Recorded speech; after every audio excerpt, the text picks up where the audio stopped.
Welcome back, fellow Earthlings. My name is Rogan, and you are watching The Mysterious Stoner in Ebola. At the end of the last episode, I left off where I had asked God for a second chance from my life, for my life's purpose. And He had given me a second chance by telling me specifically who I should marry. But to understand my connection to this person, we must go back quite a bit. You remember, there was an episode, if you have been watching all of my videos so far, there is an episode where I mentioned where my parents helped two American parents to adopt these two girls from the mission field that we went to. Parents specifically who were on a similar page but a bit more strict than my own parents. They had children of their own as well, but they felt led by God to adopt these two children because there's the whole story. You should be watching my videos. I'm not going to take a whole bunch of time to explain to you everything, all right? Going back to that time, the younger of the two sisters, she was more of a tomboy, and she was the only girl who was my age, approximately 1 year younger, I think, than myself. But she was a tomboy. She was more relaxed. She acted more like a boy, and it was significantly easier for me to get along with her. So we became relatively good friends as children, but my parents would make jokes about me marrying her, which of course I thought was disgusting. I was not into it at the time because I was still a child. But then fast forward to the time between I was finished with college, with my carpentry courses, and the time that I joined this team of Christian men who were going around the US, becoming better Christians as well as doing outreach and working with other churches and all that. It was that window of time when I was becoming more spiritually aware, I guess you could say. It was after I had discovered being able to hear directly from God. And we will say the girl's name is Maria. And we were talking, God and I, this still small voice in my head. God spoke to me and said, "Do not be afraid to take Maria as your wife." It was actually a quote from the Bible. She didn't have the same name as the Virgin Mary, but it was the same verse in the Bible, same context wording, I guess you could say, when the angel spoke to Joseph and said, "Do not be afraid to take Mary as your wife." It was exactly like that, but with the girl's name, Maria. In this case, we are calling her Maria. And I was a bit blown away at first, because I had two crushes by this point, which neither one had come through. I was still very much a virgin, of course. There was no sex until after marriage, by our beliefs. But I did not argue. I already liked Maria. I didn't like her in that aspect. I actually hadn't thought of her in that way. I wasn't sexually attracted to her necessarily. She wasn't ugly, but I was very young. I was still, my puberty hit very late, all right? In certain ways. I'm not really sure when my puberty actually hit, because my parents didn't really know anything about it, so I didn't know anything about it until I was an adult. Anyways, and I didn't even have a full concept of love at the time. I had studied love, I knew different aspects of it, but I had never been in a relationship with a woman before. I didn't really fully understand that kind of love. I don't think my parents did either, to a certain degree. But from my understanding at the time, I believed that love was both a choice and a feeling, because the feeling could go away, but despite the feeling, you could still choose to love someone even if you didn't feel like it. So I figured if this was really what God wanted me to do and I chose to do it, then loving Maria the way I naturally should would automatically come about. But there was a process to be done. You see, in the Christian circles that I grew up in, there was no dating. That was considered worldly and sinful, even though other Christians did it. Our circle, our non-denomination, you could say, we believed in a completely different process. So if a guy was interested in a girl, and they were in the same denomination of the church that had this same belief, the young guy had to go to and ask the father for permission to court the daughter. And then, if the father approved of the guy courting his daughter, then he would go to the daughter and say, hey, so-and-so would like to court you, and I am okay with it if you say yes, but the choice is now up to you. Ultimately, if the guy and the girl liked each other and the father said no, then that was it. The girl did not have any further choice in the matter. Unless they went against their father's wishes and ran away or something like that, which of course would be sinful and wrong. Because it was ultimately up to the father who his daughter would marry, or who he would give his blessing to. And it was certain Christians held far more to that than others. Some Christians had their own ideas of it, and many came up with their own levels of restrictions and requirements for men to do in order to be able to court their own daughter. It was pretty intimidating just to go up to him and talk to him about it. And I didn't know, unfortunately, but I found out right away I started off on the wrong foot. Because Maria and I had already been talking through Facebook and through email, just reconnecting, because we were still good friends, but we lived multiple states apart. And that was really the only way we could talk, and it was technology, and we weren't talking about anything taboo or lewd, anything, nothing like that. But the very fact that we were communicating without her father's permission put me in a bad spot, because apparently I should have asked him first, and I didn't know. My parents hadn't told me, and I didn't think it was that big of a deal to just talk to a friend like that, but it made her father upset.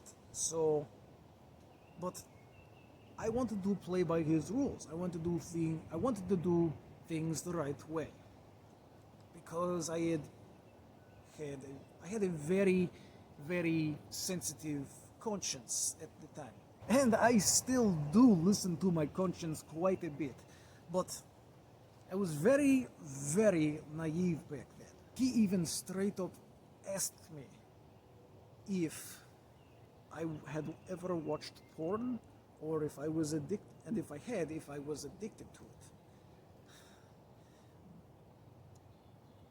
Being young and discovering puberty, or puberty discovering me, whichever way you want to look at it, yes, I had seen porn by then, and I was honest with him. I was completely honest, and that didn't settle well either. And because I was honest with him, he said that he did not want me talking to his daughter for an entire year. And even though I didn't like it, I accepted and agreed with it, and wholeheartedly went along with it. And I And in that year's time, I was supposed to not look at porn at all during that time. And this girl's father was going to be my accountability partner to talk to about it, and to make sure that I wasn't watching porn. We would talk over the phone and such. And during that year is when I decided to go on this team of Christian guys, because I thought that would also help me.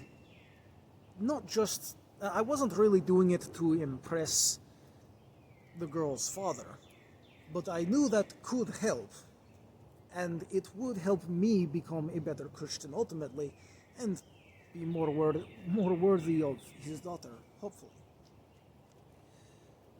But either way, it was still good for my spiritual growth and upbringing. And so it was during that year that I stayed in contact with him and was accountable to him.